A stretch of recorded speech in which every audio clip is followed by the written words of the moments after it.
एक बार भगवान विष्णु जी शेषनाग पर बैठे बैठे बोर हो गए और उन्होंने धरती पर घूमने का विचार मन में किया। वैसे भी कई साल बीत गए थे धरती पर आए और वह अपनी यात्रा की तैयारी में लग गए। स्वामी को तैयार होता देखकर लक्ष्मी माँ ने पूछा, विस्मयादिबोधक चिन्ह, आज सुबह सुबह कहाँ जाने की तैयारी हो रही है?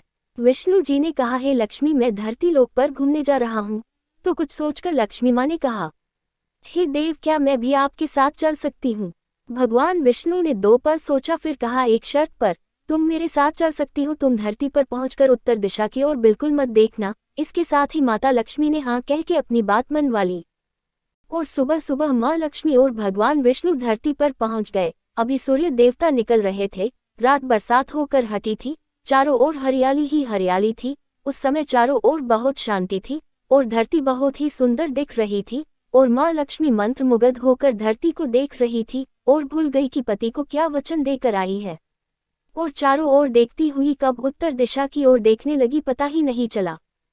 उत्तर दिशा में माँ लक्ष्मी को एक बहुत ही सुंदर बगीचा नजर आया और उस तरफ से भीनी भीनी खुशबू आ रही थी और बहुत ही सुंदर सुंदर फूल खिले थे। ये एक फूलों का खेत था और माँ लक्ष्मी बिना सोचे समझे उस खेत में गई और एक सुंदर सा फूल तोड़ लाई।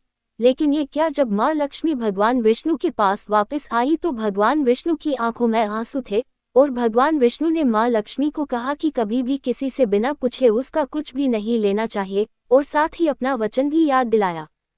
माँ लक्ष्मी को अपनी भूल का पता चला तो उन्होंने भगवान विष्णु से इस भूल की माफी मांगी।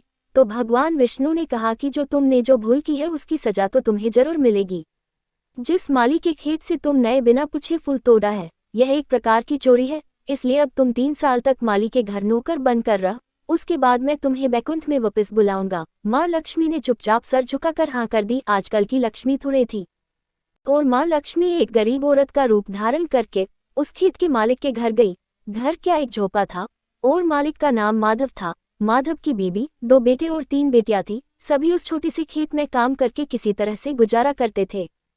माँ लक्ष्मी जब एक साधारण और गरीब औरत बनकर जब माधव के झोपड़े पर गई तो माधव ने पूछा, बहन तुम कौन हो और इस समय तुम्हें क्या चाहिए? तब माँ लक्ष्मी ने कहा, मैं एक गरीब औरत हूँ, मेरी देखभाल करने वाला कोई नहीं। मैंने कई दिनों से खाना भी नहीं खाया। मुझे कोई भी काम दे, साथ में मैं तुम्हारे घर का काम भी कर दिया करूँगी। बस मुझे अपने घर में एक कोने में आसरा दे दो। माधव बहुत ही अच्छे दिल का मालिक था। उसे दया आ गई, लेकिन उसने कहा, बहन मैं तो बहुत ही गरीब हूँ। मेरी कमाई से मेरे घर का खर्च मुश्किल से चलता है। लेकिन अगर मेरी 3 की जगह 4 बेटियां होती तो भी मैंने गुजारा करना था। अगर तुम मेरी बेटी बनकर जैसा रूखा सूखा हम खाते हैं उसमें खुश रह सकती हो तो बेटी अंदर आ जाओ। माधव ने माँ लक्ष्मी को अपने झोपड़े में शरण दे दी और माँ लक्ष्मी 3 साल उस माधव के घर पर नौकरानी बनकर रही। जिस दिन माँ लक्ष्मी माधव के घर आई थी उससे दूसरे दिन ही माधव को इतनी आमदनी हुई फूलों से कि शाम को एक गाय खरीद ली। फिर धीरे धीरे माधव ने काफी जमीन खरीद ली और सबने अच्छे अच्छे कपड़े भी बनवा लिए और फिर एक बड़ा पक्का घर भी बनवा लिया। बेटियों और बीबी ने गहने भी बनवा लिए और अब मकान भी बहुत बड़ा बनवा लिया था। माधव हमेशा सोचता था कि मुझे ये सब इस महिला के आने के बाद मिला है। इस बेटी के रूप में मेरी किस्मत आ गई है मेरी। और अब 2-5 साल बीत गए थे, लेकिन माँ लक्ष्मी अब भी घर में और खेत में काम करती थी।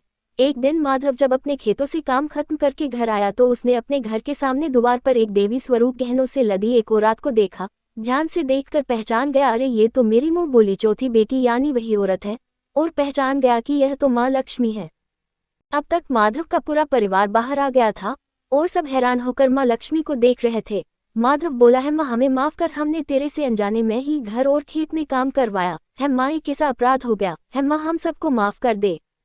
अब माँ लक्ष्मी मुस्कुराए और बोली, है माधव तुम बहुत ही अच्छे और दयालु व्यक्ति हो। तुमने मुझे अपनी बेटी की तरह से रखा, अपने परिवार के सदस्य की तरह से। इसके बदले में तुम्हें वरदान देती हूँ कि तुम्हारे पास कभी भी खुशियों की और धन की कमी नहीं रहेगी।